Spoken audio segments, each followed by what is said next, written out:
Selamat pagi. Assalamualaikum warahmatullahi wabarakatuh. Sebelumnya, saya ingin menyampaikan terima kasih banyak kepada para bapak-bapak, ibu-ibu, rekan-rekan semuanya yang sudah bergabung meluangkan waktunya untuk join di webinar hari ini. Sebelum saya mulai, perkenalkan, nama saya Yoga Abdillah. Saya saat ini adalah Senior Solution Specialist di SI Indonesia. Sebelumnya saya sudah cukup banyak involved di berbagai project dari SI Indonesia di berbagai industri, mulai dari government, kementerian, lembaga, kemudian local government, kemudian sebagian beberapa private companies, dan juga sekarang saya berfokus di industri plantation, forestry, dan juga agriculture. Di sini saya akan membahas tentang workflow baru, capability baru di ArcGIS Pro yang menggunakan deep learning untuk dua case study yang akan saya bahas di webinar hari ini, yaitu adalah tree counting dan juga building extraction. Sebelumnya di sini ada handout yang juga available untuk rekan-rekan semua bisa unduh di halaman handout-nya di GoToWebinar ini. Silakan untuk di-download juga untuk bahan referensi slide yang saya berikan hari ini. Nah, bicara tentang deep learning, dari S3 itu sendiri, dulu kalau kita kenal software S3 mungkin banyak yang familiar ArcMap ya, ArcMap atau ArcInfo dan lain sebagainya. Itu dulunya adalah untuk visualisasi data, kemudian untuk editing, untuk spatial analysis, dan seterusnya. Nah, sejak 4 atau 5 tahun terakhir, S3 Global itu sudah berfokus untuk mengembangkan ArcGIS Pro, yang kita bisa bilang kayak versi barunya dari ArcGIS Desktop, di mana ada banyak improvement di sana, termasuk diantaranya adalah integrasi dengan AI, yaitu geoscience, kita integrasikan atau kita gabungkan dengan artificial intelligence, yang kita sebut sebagai GeoAI. GeoAI ini sendiri, kita bisa berdasarkan use case-nya, yang paling banyak dipakai, itu yang pertama adalah untuk melakukan object detection. Dari suatu image, misalkan kita bisa mendeteksi objek kayak buildings, kendaraan, atau pohon, tanaman, dan sebagainya. Nah, case yang kedua itu yang banyak dipakai adalah untuk melakukan prediksi. Jadi kita mau membuat suatu forecasting, gimana sih misalkan suatu penyakit ini bakal menyebar, atau dari suatu insiden dan tertentu, prediksinya bakal seperti apa. Yang ketiga adalah penggunanya adalah untuk pattern detection. Jadi misalkan kita punya data historical ke belakang nih tentang 911 calls misalkan di US, itu kita bisa melihat dan memapping mana sih segmen-segmen jalan yang sering banget terjadi suatu insiden, kecelakaan, kriminalitas, apapun itu, kita bisa analisis untuk mendapatkan pattern-nya. Itu 3 major use case dari GeoAI itu sendiri di ArcGIS. Nah, untuk imagery itu sendiri, ada beberapa contoh use case yang banyak dilakukan.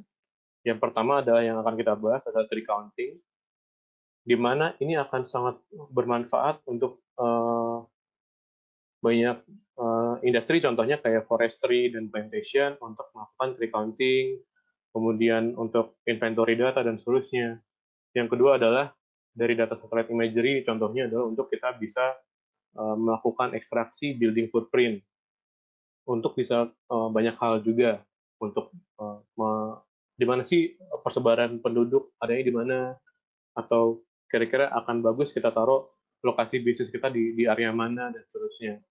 Selain dua ini yang selain yang kita bahas di webinar hari ini, ada juga banyak use case yang juga available dan sudah banyak dilakukan juga oleh banyak user-user kita.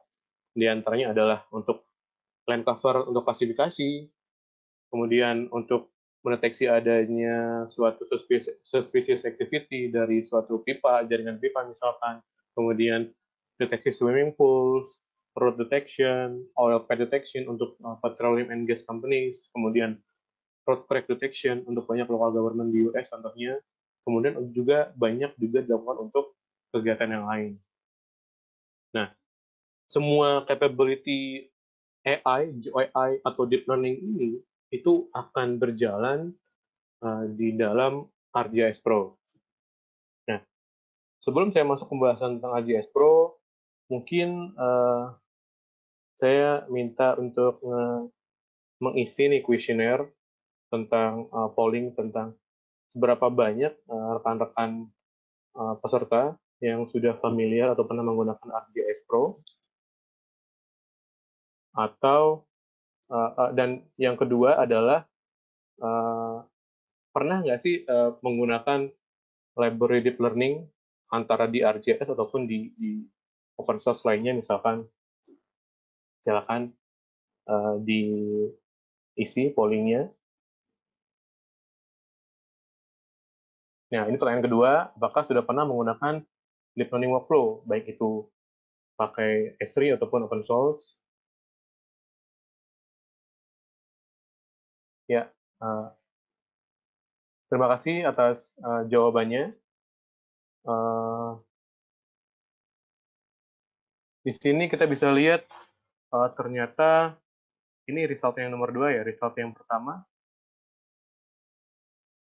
Nah, seberapa banyak dari kita yang sudah pernah pakai ArcGIS Pro? Ternyata mayoritas masih nggak jauh beda, tapi masih sebagian besar masih belum pernah menggunakan ArcGIS Pro. Jadi banyak rekan-rekan yang masih baru ya di ArcGIS Pro.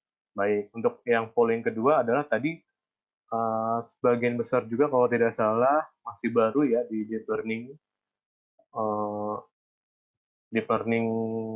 workflow ini. Baik, ya jadi sebagian besar hampir 80%, 70% belum. Tapi ada juga sebagian yang sudah familiar dengan ini. Baik, terima kasih atas jawabannya. Nah, saya akan lanjutkan. Di S3 sendiri, syarat untuk menggunakan workflow deep learning itu yang pertama adalah harus menggunakan ArcGIS Pro. Kita tidak bisa pakai ArcMap yang lama, ArcMap, ArcInfo, dan seterusnya itu tidak bisa. Kita harus pakai ArcGIS Pro. Yang belum familiar, misalkan apa sih itu ArcGIS Pro? ArcGIS Pro itu adalah versi baru dari ArcGIS Desktop yang sudah lumayan lama S3 kembangkan, S3 Global kembangkan, dan saat ini sudah lumayan banyak sekali secara global dipakai oleh klien kita. Dan banyak juga yang awalnya memakai ArcGIS Desktop mulai beralih ke ArcGIS Pro dan mulai belajar menggunakan ArcGIS Pro. Improvement yang ada di ArcGIS Pro lumayan banyak juga. Yang pertama adalah untuk mapping, visualisasinya ada banyak improvement. Sekarang sudah bisa membangun chart di dalam ArcGIS Pro, kemudian editing capabilities juga banyak ditambahkan, dan juga analisis yang semakin diimprove supaya lebih lengkap lagi. Kemudian juga ada juga capability yang baru-baru ini diperkenalkan, yaitu untuk pembuatan report, kemudian publishing dari ArcGIS Pro ke ArcGIS server langsung, dan yang tidak kalah menarik adalah adanya pengembangan deep learning tools ataupun analisis di dalam ArcGIS Pro yang memungkinkan kita untuk melakukan workflow deep learning dari end to end, dari awal sampai akhir, itu melalui ArcGIS Pro. Jadi pertanyaannya, bagaimana sih Esri bisa mengembangkan deep learning workflow di dalam ArcGIS Pro? Dulunya kan mungkin sebagian kita paham, kalau kita mau deep learning AI yang related ke sana, kita harus paham tentang coding lah ibaratnya, basicnya ada basic coding di sana. Kemudian kita harus paham tentang model-model yang harus kita pakai, ada syarat-syarat yang harus kita lakukan, dan kalau kita nggak punya background understanding di coding misalkan, itu akan berat. Dan sekarang S3 berupaya untuk mengembangkan itu, berusaha untuk memudahkan user-user kita supaya uh, workflow deep learning ini kita bisa pakai langsung di dalam ArcGIS Pro. Kita juga S3 mengintegrasikan library-nya dengan Open Science yang sudah banyak familiar di luar sana, seperti TensorFlow, PyTorch, Scikit-learn, dan juga seterusnya, untuk bisa di-utilize di dalam user experience ArcGIS Pro. Juga kalau rekan-rekan nanti mau explore lagi, ada banyak dokumentasi tentang API, use case, sampai sampel kasus juga, sampai sampel netbook juga ada dari S3 yang disediakan untuk berbagai kegiatan, contohnya kayak object detection ini. Nah, bicara masalah user experience, bisa deep learning workflow ini kita bisa capai melalui tiga user experience. Yang pertama kita bisa gunakan pakai ArcGIS Pro. Di situ ada tools-tools baru untuk deep learning yang uh, yang baru-baru ini diperkenalkan, mulai dari bikin training sampel, training modelnya, kemudian detect objeknya, itu langsung bisa di-running di ArcGIS Pro. Nanti jika modelnya sudah jadi, sudah bagus, sudah akurat, kita bisa share ke dalam web, supaya user-user yang lain, jika ada ArcGIS Enterprise di sana, kita bisa running deep learning ataupun klasifikasi melalui web tanpa ArcGIS Pro. Atau jika dirasa ada yang lebih senang pakai Jupyter Notebook misalkan, kita bisa pakai Python API, kita bisa panggil library-nya, ada salah satunya namanya ArcGIS.learn, atau mungkin bahkan kita bisa pakai open libraries aja, nanti kita bisa import, kita bisa running di ArcGIS Pro, hasil dari modelnya itu sendiri. Nah, next-nya kita akan langsung bahas tentang deep learning capabilities yang bisa membantu kita untuk melakukan tree counting. Tree counting itu sendiri banyak dilakukan, contohnya di industri plantation forestry ataupun yang berkaitan, untuk menghitung jumlah pohon yang nanti akan banyak manfaat yang bisa kita dapatkan. Nah, untuk melakukan workflow tree counting ini, ada beberapa requirement yang harus kita perhatikan. Yang pertama adalah kita harus memakai ArcGIS Pro. Kita bisa pakai yang versi basic, standar, ataupun advance. Nggak masalah. Yang juga harus kita pastikan adalah kita harus punya image analysis extension. Jadi kalau kita explore di toolbox-nya itu, di bagian image analysis tools, itu ada folder deep learning yang isinya adalah toolbox untuk kebutuhan deep learning. Dari export data, training deep learning model, sampai detect object using deep learning. Terus, toolbox, maksud saya deep learning capability ini mulai diperkenalkan S3 sejak ArcGIS Pro 2.3. Tapi kita tetap sarankan jika mau running tree counting ataupun deep learning workflow yang lainnya, disarankan pakai ArcGIS Pro yang versi paling baru sekarang di 2.5. Juga sebelum kita mulai prosesnya, kita harus install dulu deep learning, namanya Deep Learning Framework or ArcGIS, sebelum kita merunning atau memulai proses dari deep learning workflow ini. Nah, workflow-nya itu sendiri kita awali dari menentukan nih raster file ini, data imagery yang saya pakai itu bentuknya apa? Apakah raster file? Apakah mosaic dataset? Terus lokasinya di mana? Apakah di local folder? Apakah di shared network ataupun di data center? Dan kita harus pastikan kita punya aksesnya. Kalau networknya diprotek, kita harus login dulu ke sana. Nah, kemudian next-nya adalah untuk imagery preparation. Kita harus memahami data yang akan kita pakai untuk recounting dan building extraction. Itu best practice-nya adalah kita pakai data dari UAV ataupun data drone yang punya high resolution, supaya hasilnya akan lebih bagus untuk mendeteksi suatu objek. Kita harus pahami di sini dia pakai formatnya apa, kemudian spatial reference-nya apa. Nah, karena nantinya hasil yang saya dapatkan akan saya banyak analisis untuk pengukuran, luasan, dan seterusnya, saya pakai projected point system. Kemudian, bands yang digunakan itu perlu juga untuk diperhatikan. Jika kita punya data imagery yang ada band near infrared-nya, itu sangat bagus. Hasilnya akan lebih akurat. Jika tidak ada, nggak masalah, kita tetap bisa memproses pakai data RGB yang ada. Kemudian kita bisa define juga untuk extend ataupun area mana dari image kita yang mau kita proses. Apakah sebagian ataupun seluruhnya. Dari sini kita sudah siapkan image-nya, kita mulai ke proses pertama dari deep learning, yaitu untuk pembuatan training sample.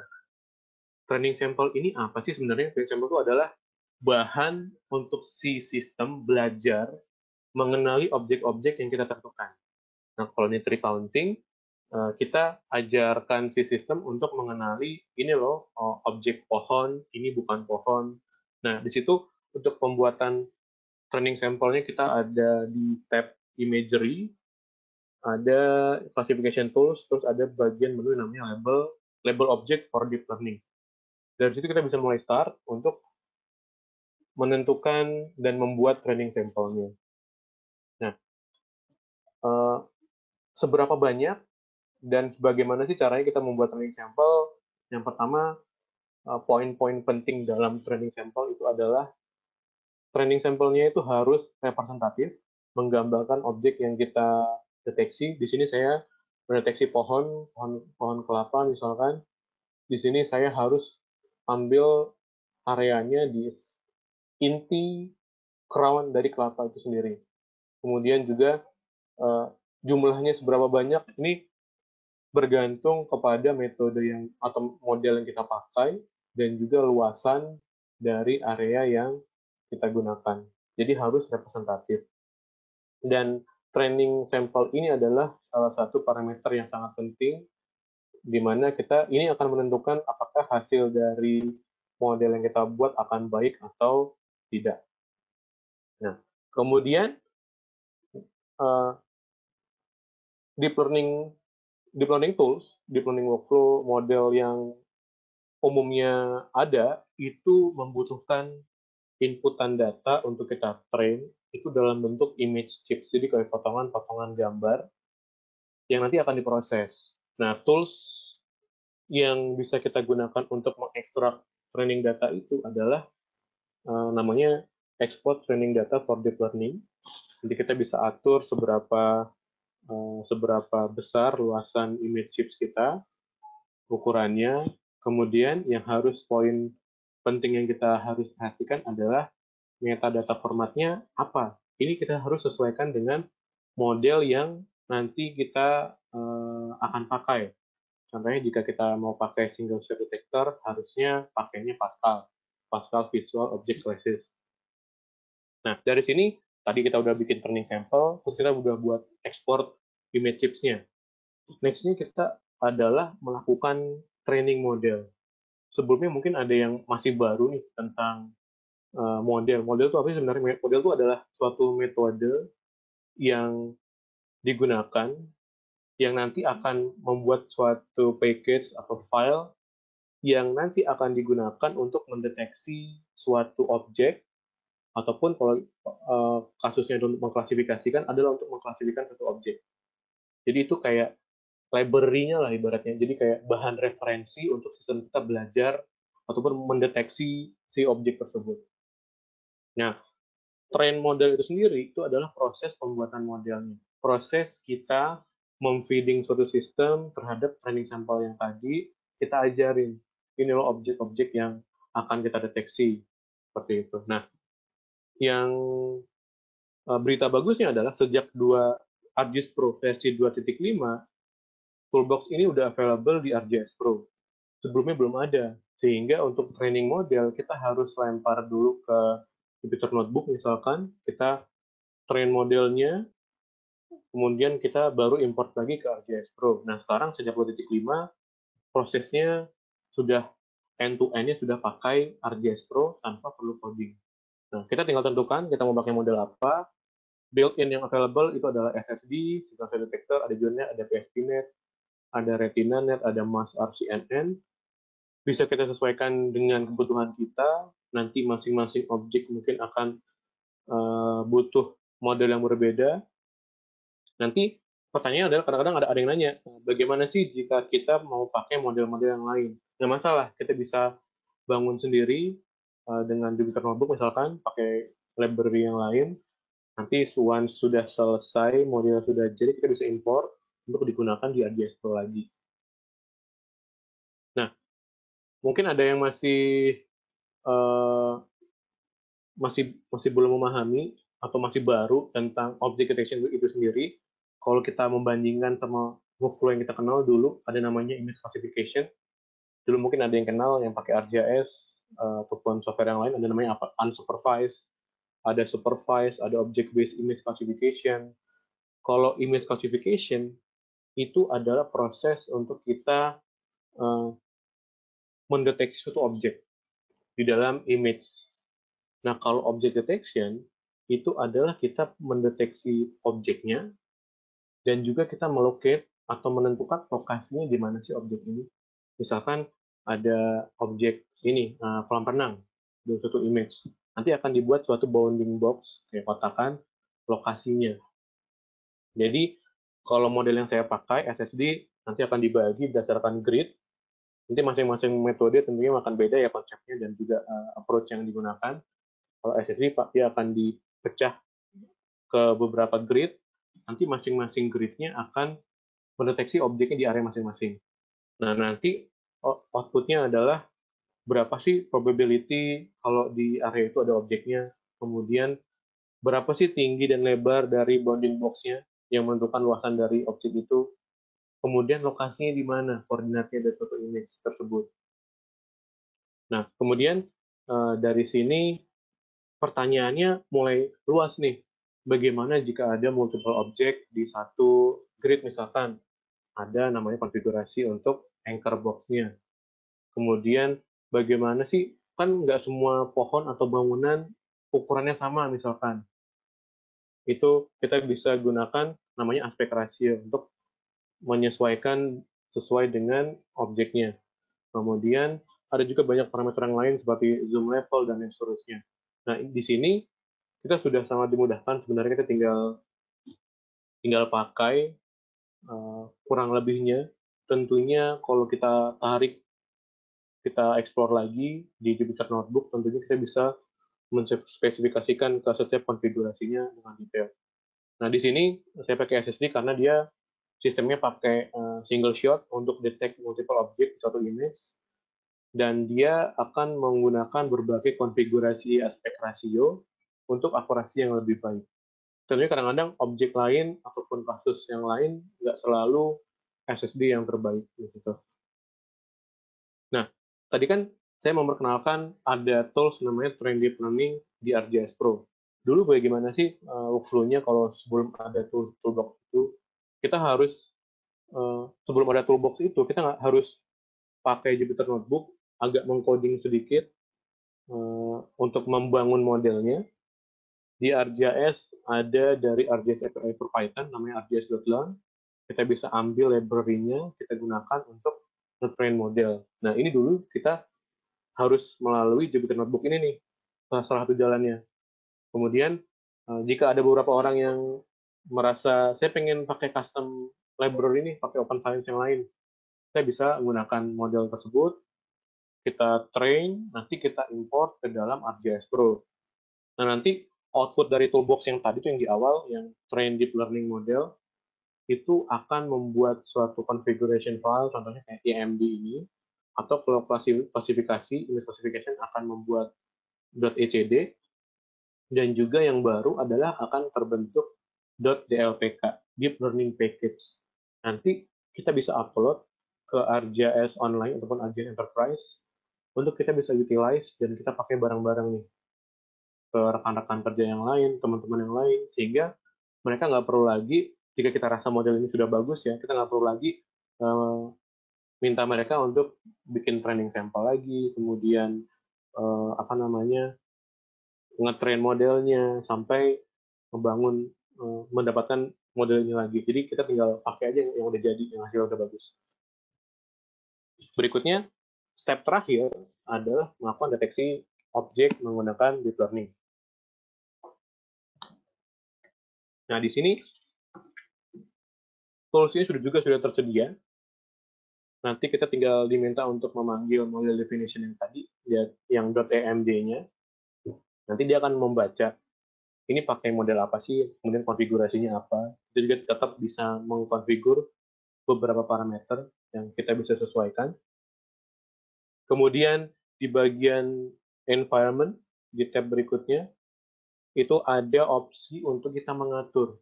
Kita prosesingnya mau pakai apa? Mau pakai CPU atau pakai GPU, pakai graphic card.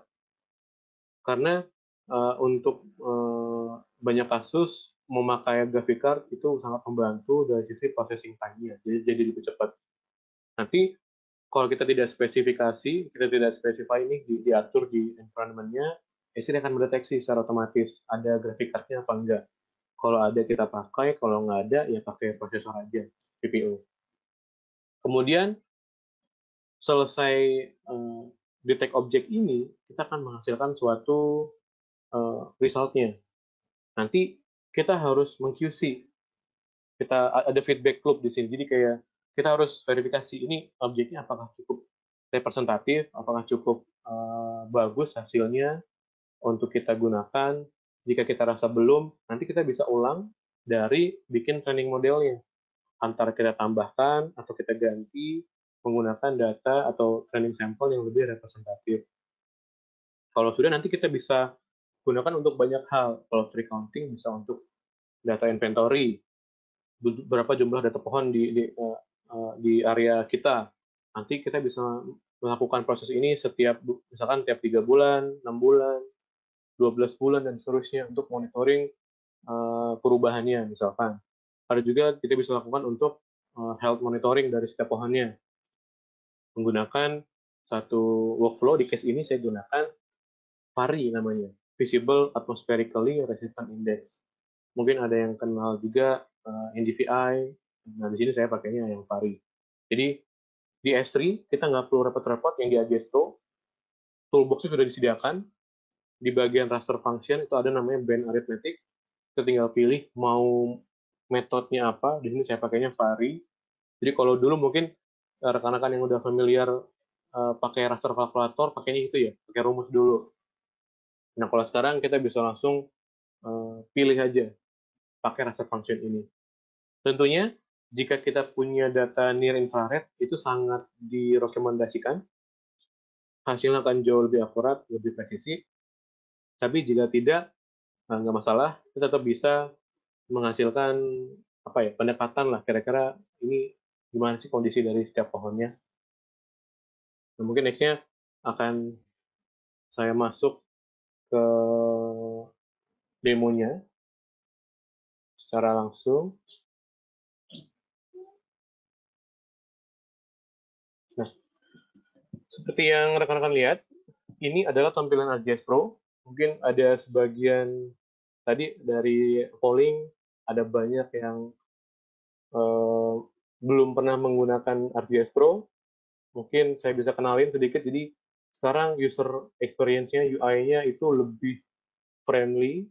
Mungkin yang biasa sering pakai Microsoft Office cukup kenal ya. Di sini kalau dulu kita kalau mengolah data pakainya ArcMap, kemudian 3D pakainya Scene, ArcScene, kemudian untuk data management pakainya ArcCatalog dan seterusnya. Sekarang enggak, semuanya jadi satu. Jadi sini ada ada map biasa, ada scene dan seterusnya. Semuanya dibuat dalam satu window yang sama yang namanya ArcGIS Pro. Nah, untuk tree counting ini saya menggunakan data dari Open Aerial Imagery. Ini kasusnya data sawit, palm oil. Dari sini proses yang pertama saya lakukan adalah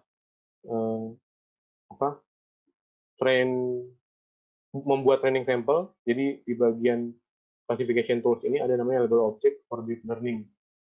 Jadi sebenarnya prinsipnya mungkin kelihatan berbeda antara ArcGIS Desktop yang lama dengan ArcGIS Desktop yang baru. Kalau sebenarnya kurang lebih saya bisa bilang sama, hanya lokasi button klik-kliknya itu agak berbeda aja. Konsepnya kurang lebih sama. Nah, di sini saya bisa menunjukkan pada saat pembuat training sampel, saya harus menentukan skemanya. Jadi, objek apa aja yang mau saya deteksi. Yang pertama adalah pohon dan juga yang bukan pohon.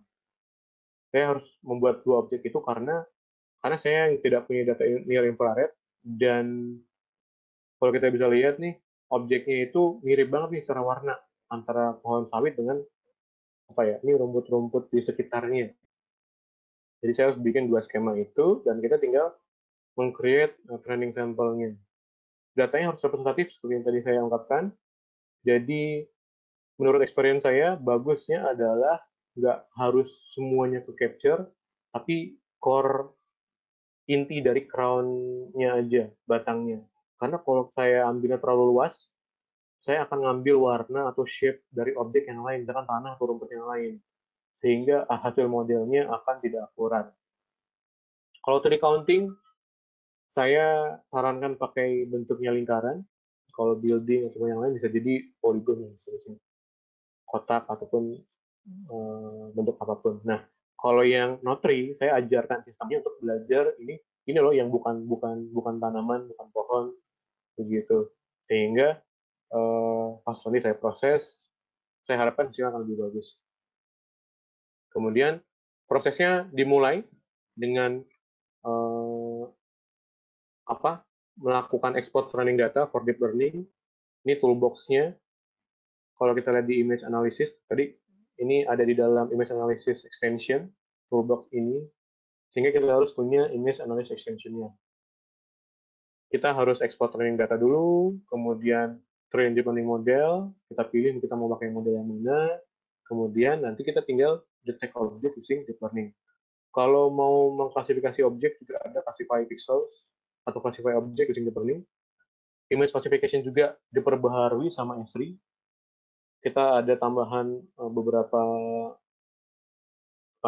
metode yang baru di dalam image classification juga. Salah satunya adalah random forest, which is juga berawalnya dari deep learning juga. Nanti dari sini, pada saat kita sudah memprosesnya, akan menghasilkan titik awalnya kotak-kotak pohon yang nanti akan saya convert menjadi poin. Dari feature to point, saya pakai toolbox-nya. Jadi, run pertama itu masih belum begitu sempurna. Jadi, awalnya kan kotak-kotak, saya bikin poin-poinnya. Dari run pertama, itu nggak langsung menghasilkan data yang sempurna. Dan kemudian saya refine lagi, mungkin ada kesalahan. Tadi saya ambil training sample terlalu lebar, dan seterusnya. Kemudian, nanti dari sini, saya bisa menghasilkan data yang jauh lebih akurat. Tentunya dengan AI ini, dengan deep learning ini kita nggak bisa mengharapkan data yang hasil yang 100% akurat, akan sulit untuk mencapainya. Pasti ada yang salah deteksi ataupun yang tidak terdeteksi dan seperti itu. Tapi ini sudah jauh sangat membantu. Kemudian proses berikutnya adalah saya running untuk menentukan vari.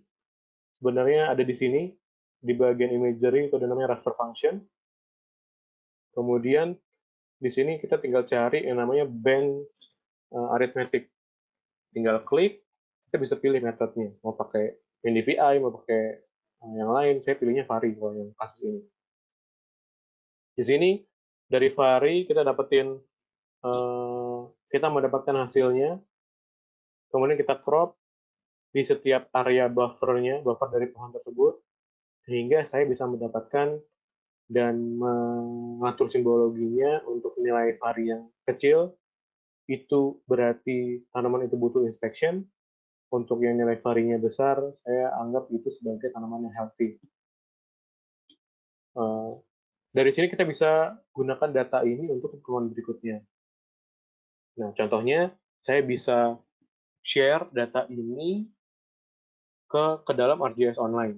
Jika rekan-rekan familiar juga dengan ArcGIS Online, jadi dari situ Image-nya saya bisa, dari image dan data resultnya tadi, saya bisa publish menjadi suatu aplikasi web ataupun dashboard yang saya bisa berikan aksesnya ke orang yang memerlukan, misalkan orang dari presentation division di head office. Kemudian kita bisa track nih, berapa sih jumlah pohon di semua areanya. Kemudian di area-area itu bagaimana sih kondisinya, seberapa banyak yang needs inspection, seberapa banyak yang healthy, dan seterusnya. Jadi ini sangat membantu untuk user-user kita bisa at least memberikan gambaran lah tanpa mereka harus inspect satu persatu. Jadi dari image aja, dari drone, di capture, dapat recounting-nya, dianalisis kesehatannya, memberikan kita gambaran terhadap mana sih pohon-pohon yang mungkin butuh analisis atau inspeksi lebih lanjut. Nah, dari sini kita bisa bawa data itu ke level berikutnya. Kalau yang familiar dengan ini kan kita sebut dengan dashboard yang tadi saya tunjukkan. Kalau rekan-rekan juga familiar dengan ArcGIS mobile apps, ada namanya Collect for ArcGIS yang available di Android dan iOS juga. Nanti kita tinggal login, berikan akses ke field surveyor misalkan untuk memverifikasi apakah ini benar butuh inspeksi. Tinggal diklik, nanti bisa dicatat, oh ini benar misalkan, bisa di capture fotonya juga. Jika ada penyakit misalkan, nanti bisa di-share dan pada saat punya koneksi internet akan langsung masuk ke dalam sistemnya. Jadi dashboardnya akan langsung ke update. Jika nggak ada internet, tinggal take offline dulu. Nanti pas pada saat udah balik ke kantor atau area yang ada jaringannya, tinggal di sync aja, nanti akan langsung terupdate dashboardnya secara otomatis. Nah, kalau tadi kita banyak bicara kasus deep learning workflow itu adalah untuk recounting. Nah, sekarang kasus yang lain adalah untuk building extraction. Building extraction ini lumayan penting. Ada banyak juga nih demand-nya juga lumayan banyak untuk building extraction. Kalau dulu mungkin cara konvensional kayak yang tree counting juga sebelum ada deep learning mungkin kita harus digitasi satu persatu setiap pohonnya di usia 3 bulan, usia 6 bulan, dan seterusnya.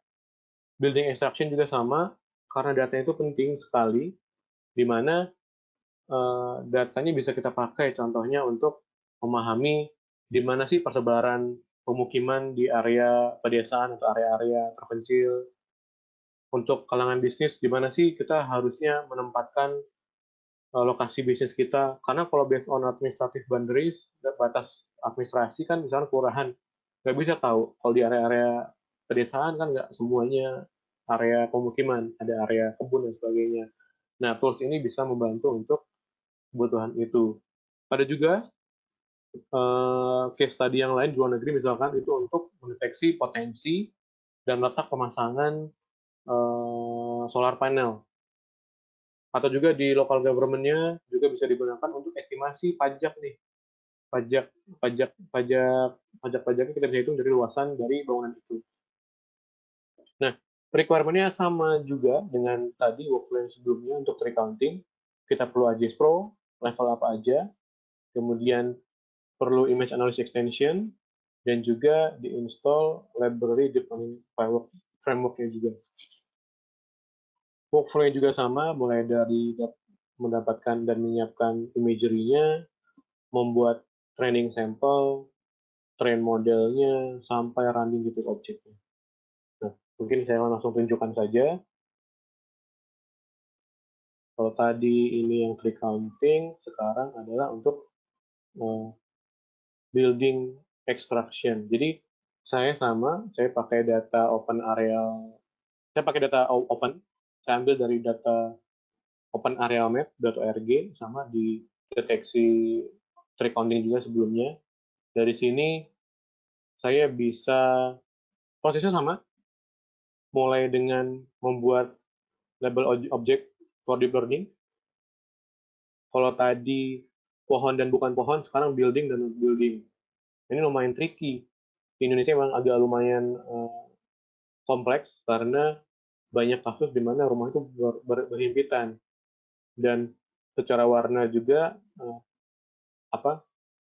warna genteng-gentengnya juga berbeda-beda, sehingga kita harus jeli dalam membuat training sample. Seperti warna jalan, juga ada juga yang warnanya mirip-mirip nih sama atap bangunan, begitu. Jadi kuncinya kita harus tetap uh, serius dan membuat training sample yang representatif. Nah dari situ prosesnya sama, di mana kita harus dari training sample yang kita buat kita ekstrak atau kita ekspor training sampelnya menggunakan toolbox export training data for deep learning, kita kemudian training modelnya menggunakan train deep learning model, kemudian lanjut ke detect object using deep learning. Secara hasil first run pertama pasti nggak langsung sempurna, tapi dia sudah cukup baik di mana dia bisa mendeteksi mana sih tanaman, area vegetasi, mana jalan. Kemudian berikutnya kita bisa refine lagi dengan cara kita tambahin training sampelnya atau kita ganti yang kira-kira kita cek apakah tadi kita ada salah pembuatan training sampel. Mungkin tadi nggak sengaja mengcapture aspal ataupun tanaman sebagai bangunan misalkan. Kemudian kita bikin modelnya lagi, kita detect objeknya lagi, lalu akan dihasilkan data seperti ini. Jadi kita bisa dapetin nih yang awalnya jalannya deteksi jadi sudah clear. Walaupun masih ada noise-nya, kita tinggal refine lagi nih dikit lagi untuk menggunakan data building footprint. Jadi kita bisa dapat informasi ini yang benar-benar bermanfaat jika dibandingkan dengan workflow yang konvensional, yang sifatnya manual begitu. Nah, itu tadi bahasan dari webinar hari ini. Jika kita bisa simpulkan, yang pertama, deep learning workflow ini sekarang sudah ada, tersedia di ArcGIS Pro, yang bisa sangat membantu, mempermudah, dan mempercepat proses object detection. Banyak kasus yang bisa dibantu, contohnya untuk tree counting, object detection, dan lain sebagainya. Maksudnya building extraction, dan lain sebagainya. Kemudian kita dimudahkan dengan adanya workflow ini dari end to end, disupport di dalam ArcGIS Pro dengan adanya image analysis extension. Kemudian jika kita rasa saya ingin menggunakan model yang lain, kita bisa mengintegrasikan juga, meleverage lagi untuk menggunakan open library di dalam Jupyter Notebook, misalkan kita bisa import lagi, kita run di detect object independent full study. Itu tadi presentasi dari saya. Mungkin next-nya saya akan langsung masuk ke sesi pertanyaan. Wow, saya dapat banyak sekali pertanyaan dari rekan-rekan semuanya. Terima kasih banyak. Nah, saya akan langsung jawab aja ya. Nah, ada pertanyaan pertama dari Pak Arif Adi Pradana. Bagaimana sih aplikasi tree counting atau health monitoring di area reklamasi tambang? Nah, tanaman itu bervariasi, dan apakah konsepnya sama dengan forestry dan plantation? Nah, ini tadi ini pertanyaan sangat bagus. Bagaimana adopsi deep learning workflow ini untuk tanaman-tanaman hasil reklamasi dari tambang? Kita pernah melakukan approach dengan salah satu perusahaan tambang yang ada di Indonesia untuk kegunaan reklamasi ini. Nah, intinya deep learning workflow ini untuk tree counting spesifiknya itu nggak masalah, nggak harus satu tanaman aja. Kita bahkan pernah mengcapture dan mendeteksi data melakukan tree counting terhadap data tanaman yang dilihat mata aja sama kayak gulma atau rumput-rumput di sekitarnya yang tanaman 1 bulan. Itu kita bisa achieve akurasi yang lumayan bagus, bahkan bisa sampai saya lupa 70-80% hanya dalam waktu 1 minggu sampai 2 minggu. Jadi possible menggunakan deep learning workflow ini based on experience kita. Terima kasih atas pertanyaannya. Kemudian pertanyaan berikutnya. Nah, pertanyaan yang Pak Arif juga menanyakan pertanyaan nomor 2. Jadi tree counting tadi itu untuk tanaman apa saja? Maksud saya pada saat umur tanamannya berapa? Tidak ada batasan umur tanaman yang kita bisa deteksi. Seperti yang saya mention tadi, bahkan tanaman 1 bulan yang waktu itu sulit untuk deteksi dengan deep learning workflow yang dikerjakan oleh data scientist, kita bisa bantu untuk achieve data resultnya bahkan sampai 70-80% akurasinya.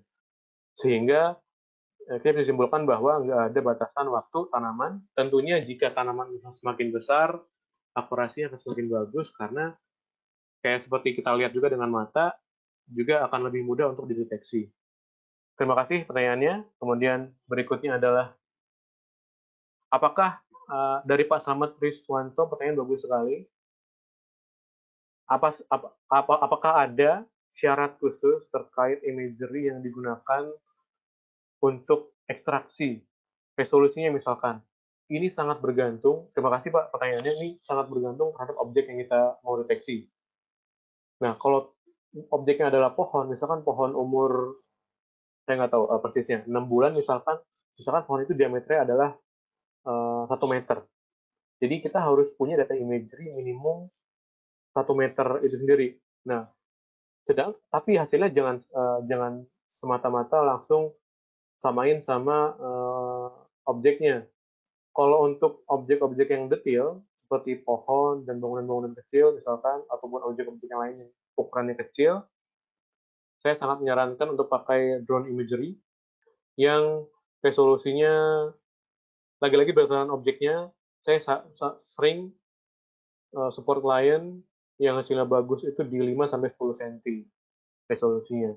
Tapi kalau untuk kasusnya untuk building extraction, kan building kan luas ya, jadi pakai high resolution satellite imagery juga bisa.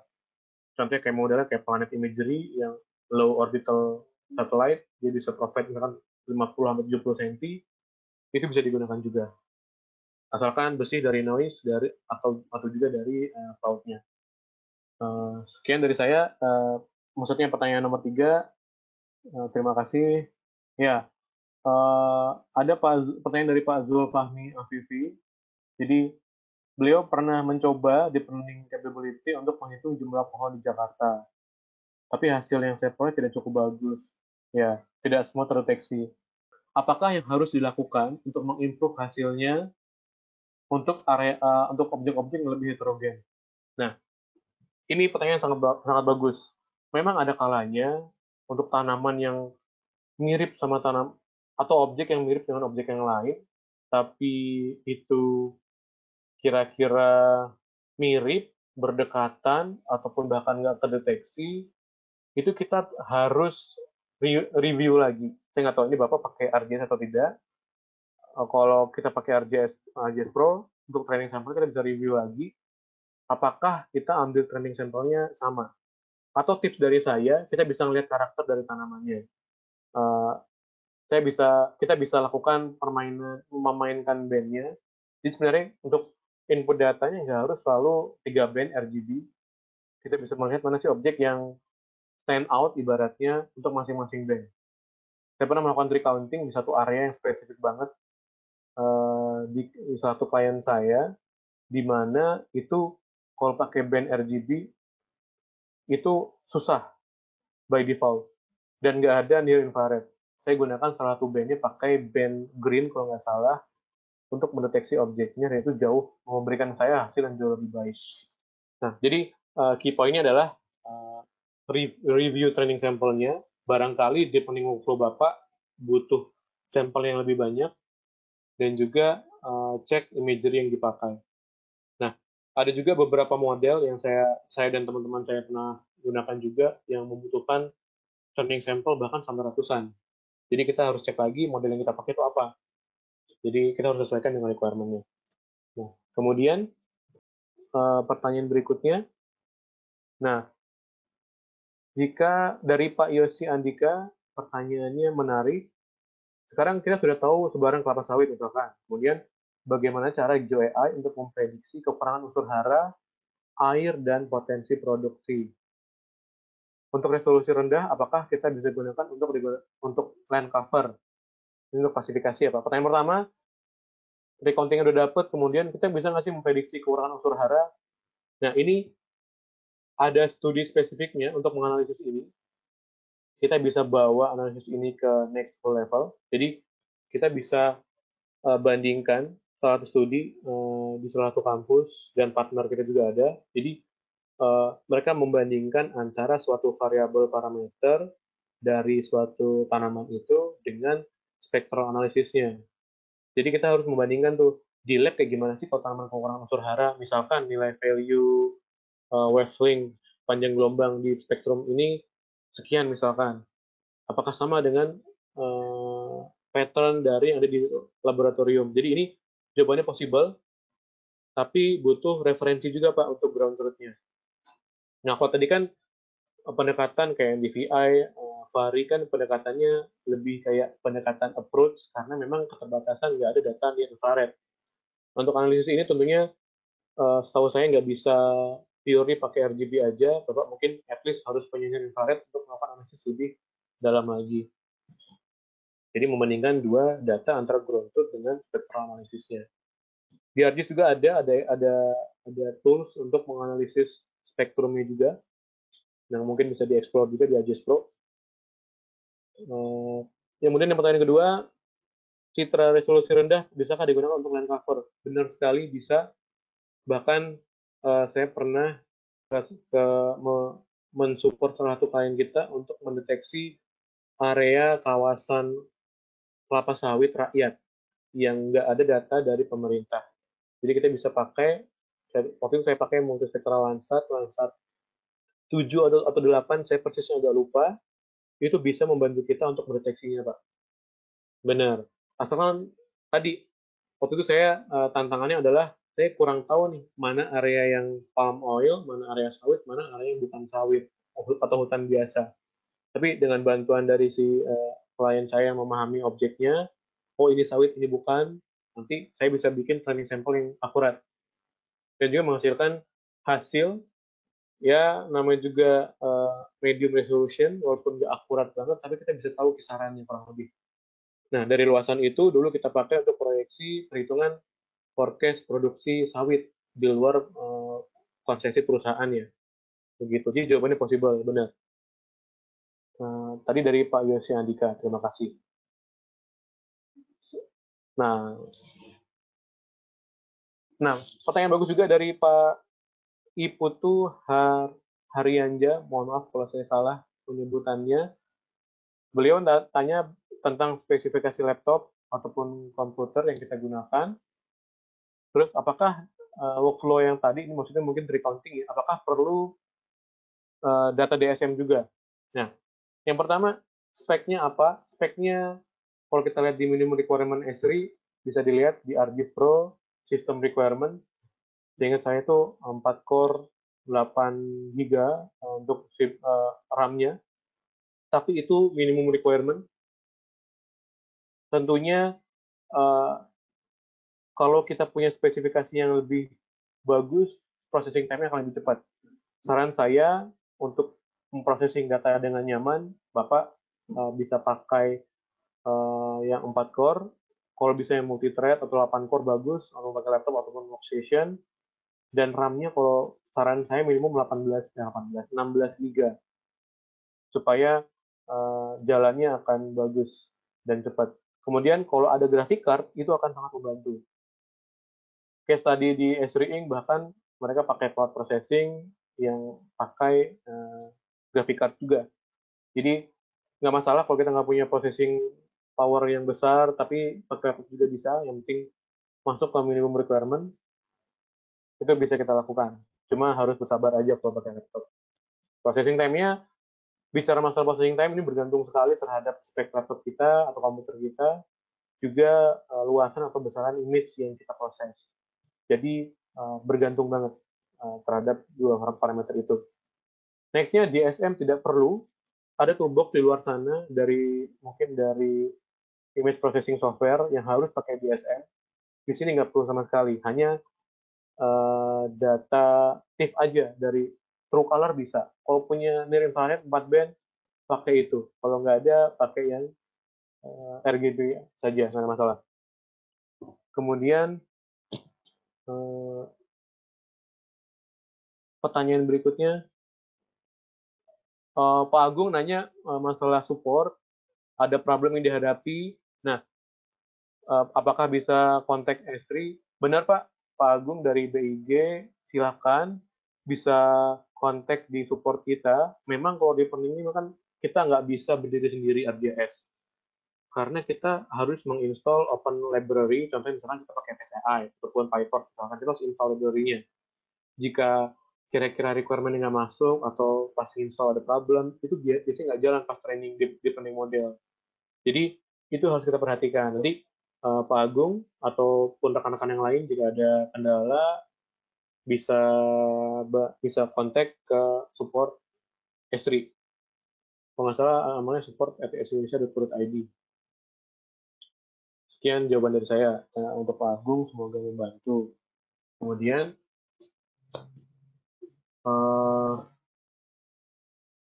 Pak Hanggar Prasetyo, apakah bisa sumbernya dari Citra Satelit Online kayak Google Earth ataupun yang lain? Eh, Menarik Pak Hanggar pertanyaannya.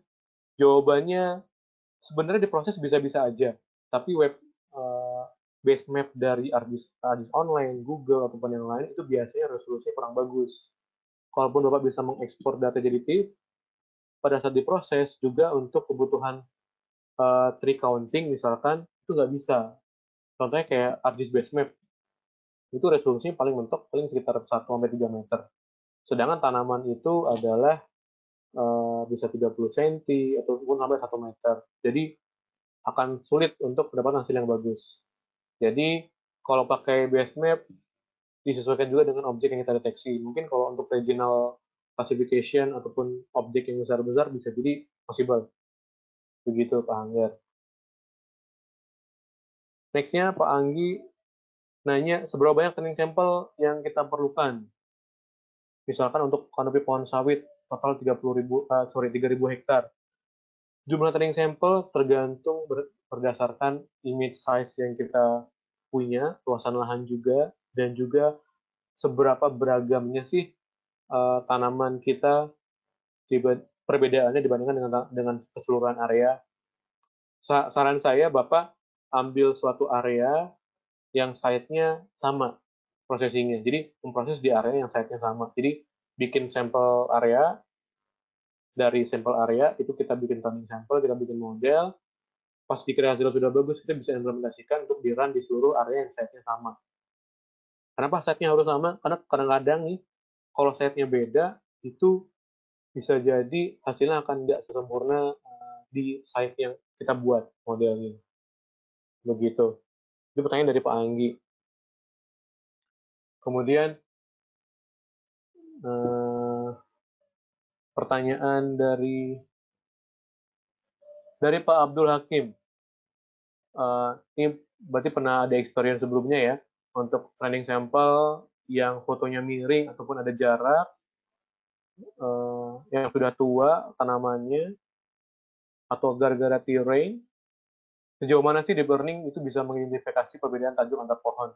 Nah, kalau kita lihat berdasarkan back-end-nya, sebenarnya apapun kondisinya, selama kita bisa